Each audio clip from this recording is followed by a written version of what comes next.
prepare to get gas because it's time for the Week in Gear. What a week for gear. We have new guitars, new pedals, and this sneaky little tease from Boss.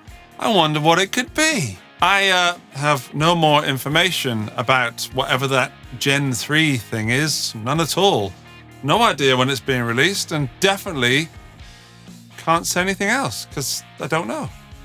This show is sponsored by Semitone, the marketplace for musical instruments in the UK. More about them in a little bit. There was so much gear to choose from this week. I genuinely had an issue fitting everything into 5, so I decided not to. We got 6 this week. So let's kick off this week's most exciting gear releases with a bit of a combined announcement regarding future releases. Fender master-built Joe Strummer signature Telecaster Epiphone USA Coronet. Now this is a joint entry for Fender and Epiphone because both companies have released guitars that are far more expensive than most people would think. And also, I'm not going to spend long on it because I think that there's much more interesting stuff to talk about, but I did want to mention it here in the show, so here we go. Fender have released a master builder version of the Joe Strummer signature Telecaster, and I could say that it's way overpriced at $20,000, and I could compare them to the recent offerings from Gibson, but frankly, I'm tired of making fun of these expensive guitars, and from now on, I make a pledge to you, I'm going to talk about these guitars in a different way because these simply aren't instruments to be played. They are collector's pieces designed to be looked at. I'm not saying that you can't play it, but let's be honest here. Whoever buys one of these is most probably going to be displaying it in some sort of shrine to the Clash in a man cave next to some limited edition watches or whatever rich people spend their money on. Fabergé eggs or becoming Batman. The collector's items guitars are simply aimed at people who have a lot of money that want to spend that money on something they want. And that's it. So that's my final say on all these expensive guitars. And every video in future, almost every video, I will talk about them in that regard. For the rest of us, there's a made in Mexico version of the Joe Strummer Telly, and that's about 1,500 notes, which is still not cheap, but darn sight cheaper than 20,000. The difficult part here is where do you draw the line between expensive player guitars and collector's guitars? Maybe here. Released this week is the Epiphone Coronet USA collection, and it's $1,799. And I could go down the old Gibson are up to their old tricks again, but I've had these realization that these guitars are not for the average player, including myself. I love the Epiphone Coronet. It's an amazing little one pickup beater that you can pick up for about $500 new. And if I was super rich, I might want to find out what a super duper version of it feels like and sounds like. So why not? What's happening to me? Can you zoom in on this bit, please, Victor? And obviously cut that bit out. I am secretly hoping that someone else buys the USA version and then eventually down the line, someone accidentally sells it for the price of a used import version. A man can dream. Okay, now on to the normal stuff. Walrus Audio have just re-entered the pedal power supply game with the Canvas Power series. There are 4 power supplies available, the Canvas Power 5, the 8, the 15, and the whopping great 22. Why so excited, Andy? Well, every output on every power supply is pumping out 500 milliamps, and that is quite special. Usually you get half of them are 500 and then you get a 500 split between the rest. Another benefit is that you can link these power supplies together. So let's say that you only want to power 5 pedals, so you buy yourself a Canvas Power 5. But then you get a bigger board and more pedals, so you have to buy yourself a Canvas Power 8. But you can also link your Power 8 and your Power 5 together, giving you 13 500 milliamp outputs. See? Maths. And yes, you can also link together the 22s. So you could have 2 of them making 44, or even 3 making 66. I could go on, but I'm actually not sure the maximum number of power supplies that you can link together. That sounds like amazing fun that I would like to try at some point. But anyone needing more than 3 or 4 of the 22s might have a serious problem.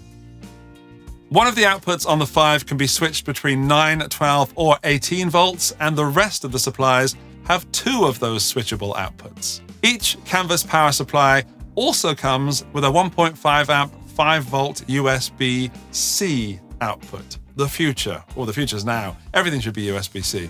It's very cool. And an LED indicator showing how much strain the power supply is under. Very cleverly, every power supply is available in a standalone version or with a link cable version, so that you don't always have to buy the version with the link cable. You can also buy link cables on their own, and you don't have electronic waste lying around. As for prices, they start at $189.99 for the 5 and go up to $399.99 for the 22. I have some of these on the way for a review, and I'm very much looking forward to trying to overload them. Brian Wampler has just brought out the Mofetta.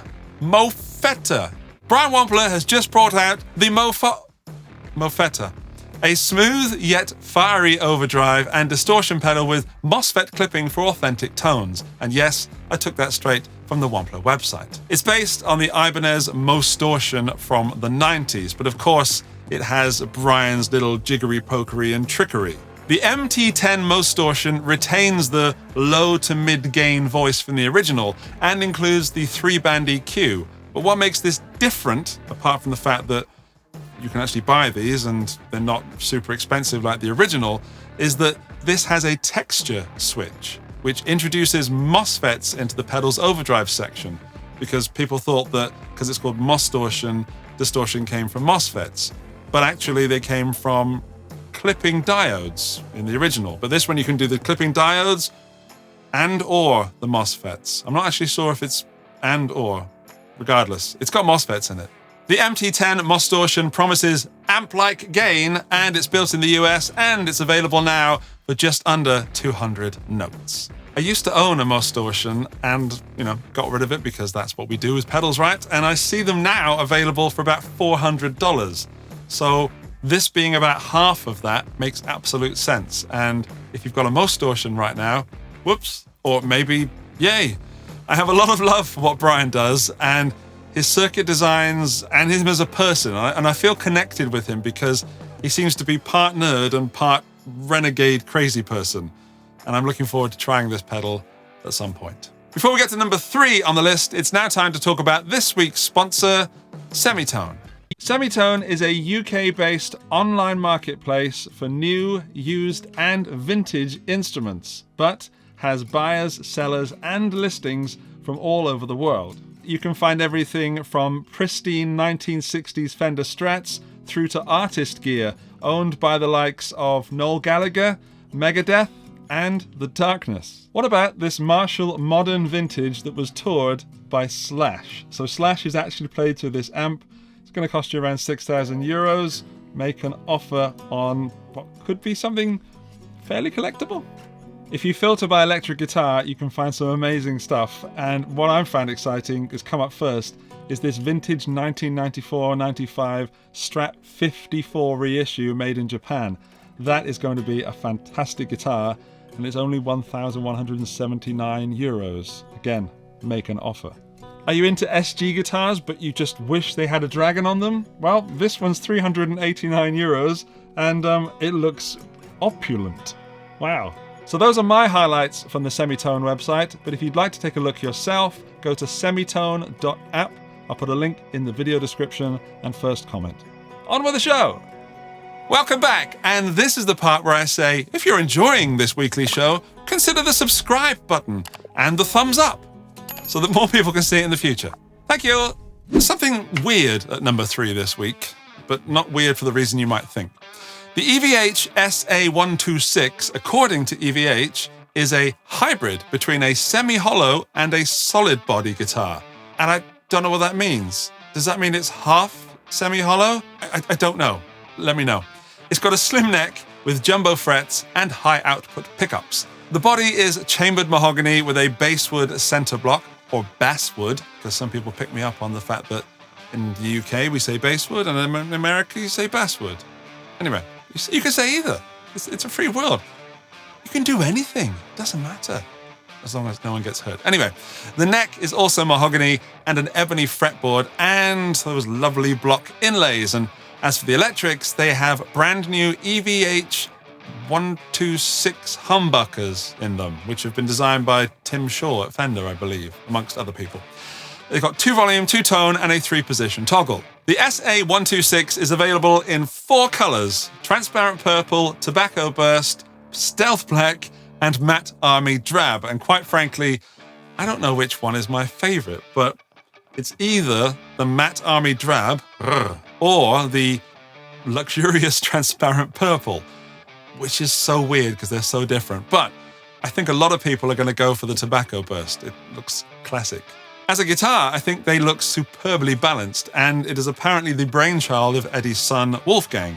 And back in the day, Eddie was shredding on a 335, so it kind of makes sense that EVH released this sort of guitar. Now, here is the weird thing about the EVH SA126. The price in the US for the black and green is around $1,800 and $1,900 for the purple and tobacco burst because they've got quilted maple tops. But over here, in Europe and in the UK, they are considerably cheaper at about €1,350 and £1,180. I looked on Guitar Center and Sweetwater, and both American sites stated the same price, and I also looked at Thomann and Anderton's, and they confirmed the price difference. I don't know why this is. It feels weird because I'm so used to being in Europe and having our prices higher than in the US. So if any one of you out there can explain this price difference, please let me know in the comments, and I'd love to know what you think of these guitars. I genuinely am intrigued, and I will definitely play one if I see one, although I suspect that slim taper neck will make me go bleh. But my opinions aside, we could have a modern classic on our hands. The number 2 this week is something I have with me right here. And it's the Medici Fuzz from Dophix Pedals. It looks like Medici, but it's Italian. It's Medici. I reviewed this in another video, which you can see by clicking that card up there. But don't, watch the rest of this video first. But I will put a card up there anyway. Anyway, this is an angry fuzz, or a little box of angerness. Anger. If you don't know Dophix, they are a boutique pedal company from Italy, and they have quite a few pedals under their belts already. The Medici Fuzz, however, seems a little bit different for them because it's in fact 2 fuzzes in one. You've got a regular fuzz and then an even more fuzz if you want to get, some fuzz with your fuzz. And it's not a bluesy fuzz, which is what I was expecting. It's a kind of ratty and definitely high gain, and there's elements of DS1 in there. You can get some super interesting tones by using the blend, in which you can blend in your clean signal, and the very powerful tone knob in here. I obviously really recommend that you watch my video on it because I had an absolute blast with it, even though it didn't go so well at first. There is a downside to the Medici, and that is that it's not an everyman's fuzz, in the sense that it's not one of those fuzzes that you can just pick up, for nothing. It's definitely aimed at fuzz snobs, dare I say that word, or people with money, because it's just over €400. And I won't spoil it, but if you ever see one, plug it in and play it, and then tell me what you think. There is a very special reason this is number 2 on my list this week. It's because it is one of the most interesting fuzzes I've played in a while. And this little box actually surprised me, and that doesn't happen very often.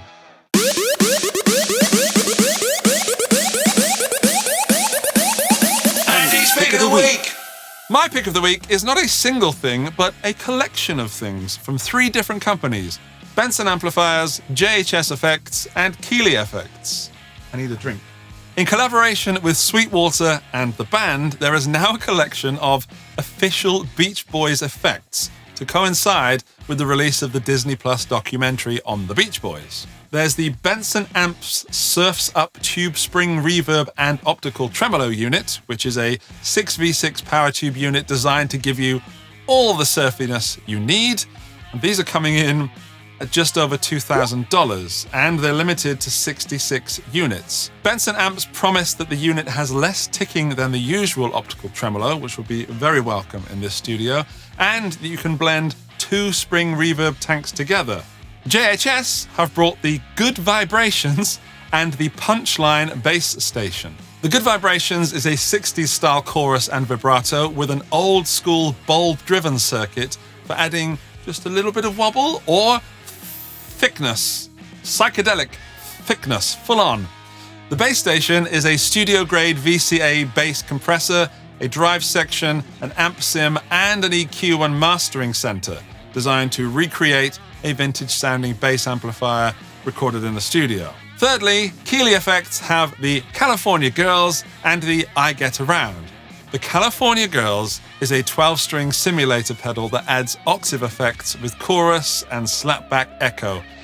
And the I Get Around is a rotary simulator pedal, which is one of my favorite pedal names ever. And when they thought of that, or rather saw it, staring them in the face, they must have taken the day off. They were so happy. All of these effects are only available at Sweetwater, which is probably why some of the other gear sites you may frequent are not mentioning them.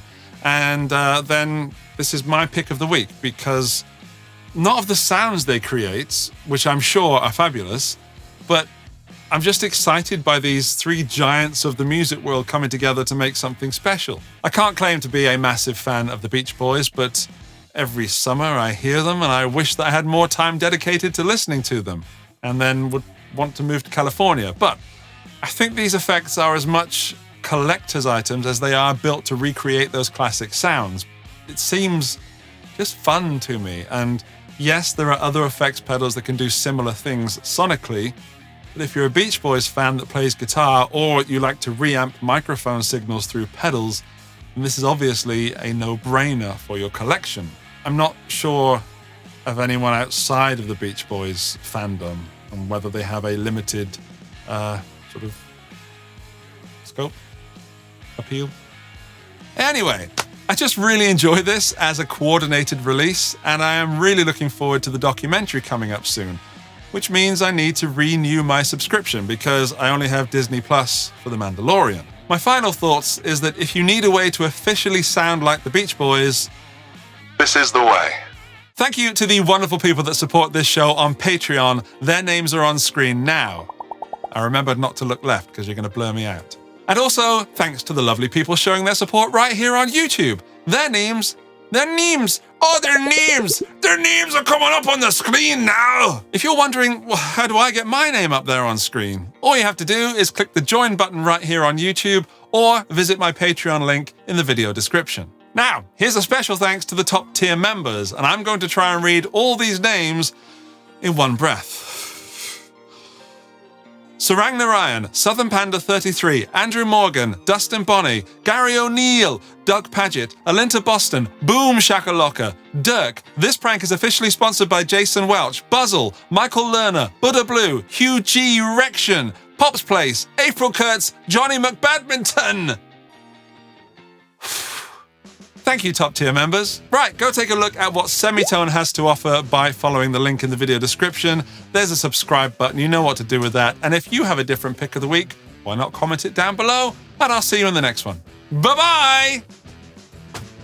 Still here!